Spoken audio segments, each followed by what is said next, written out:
अंजुम नज़ीर साहब, उम्मीद है आप खैरियत से होंगे। सर, गर्मी वगैरह आप भी यकीनन बहुत सारी बर्दाश्त कर रहे होंगे।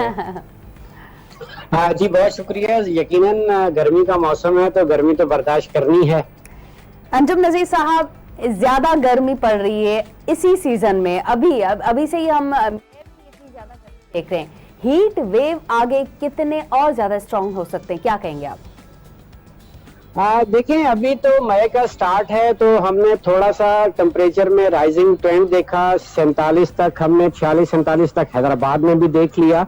तो हम अभी 2 दिन का सब्सिडेशन है, टेम्परेचर अपने नॉर्मल पे रहेंगे। नॉर्मल का कहने का मकसद मेरा ये होता है कि जो सिंध के जो अक्सर शहर हैं उनका जो एवरेज है इस दौरान मई में वो तकरीबन 42 से 44 के दरमियान में होता है। तो यही टेम्परेचर रहने वाले हैं आइंदा 2 रोज के दौरान। ताहम 7 तारीख से एक फिर तकरीबन प्रोलॉन्ग हीट वेव सिंध में आती हुई नजर आ रही है, जिसमें तकरीबन बहुत सारे शहरों में दर्जे हरारत जो है वो 50 के करीब भी पहुंच जाएगा। स्पेशली दादू, कंबर, लाड़काना के गिरदो नवा के इलाके में उम्मीद की जा रही है कि 11 तारीख को ये दर्जे हरारत 50 के आसपास पहुंच जाएंगे। और इसके बाद बल्कि इससे पहले 10 तारीख को भी 48-49 हो सकते हैं। और ये सिलसिला फिर थोड़ा सा मजीद जनूब की जानिब आएगा और तवक्को इस बात की है कि बदीन और इसके गिरदो नवा के इलाकों में भी हमें कोई 49-50 का दर्जे हरारत देखने को मिलेगा 13 तारीख को। तो ये गर्मी जो है तकरीबन 18-19 तारीख तक प्रोलॉन्ग करेगी सिंध भर के अंदर, जिसमें हमारे जो दर्जे हरारत हैं वो 44 से लेकर 50 तक रहेंगे। इसमें जो हमारी साउथ वेस्टर्न कोस्टल बेल्ट है जिसमें कराची इंक्लूड है, वहाँ टेम्परेचर इतने ज्यादा नहीं होंगे। सही।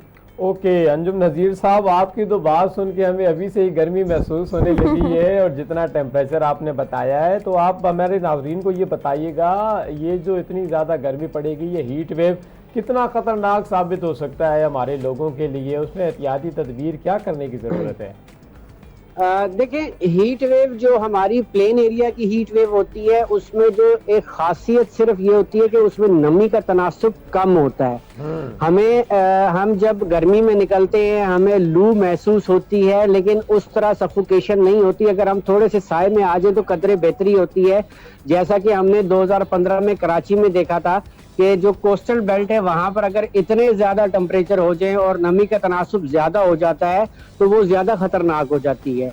जबकि प्लेन एरिया में जब हमारे पास इस किस्म के दर्जे हरारत होते हैं तो नमी का तनासुब हमारे पास 20% के आसपास होता है, तो उसकी वजह से लू तो जरूर होती है, यानी कि गर्मी अपनी शिद्दत लाजमी दिखाती है लेकिन सफोकेशन डेवलप नहीं होती।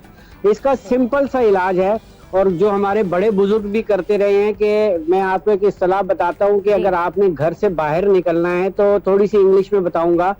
एक होती है प्री हाइड्रेशन, एक होती है हाइड्रेशन, एक होती है पोस्ट हाइड्रेशन। प्री हाइड्रेशन का मतलब ये है कि अगर आप घर से बाहर निकलने लगे हैं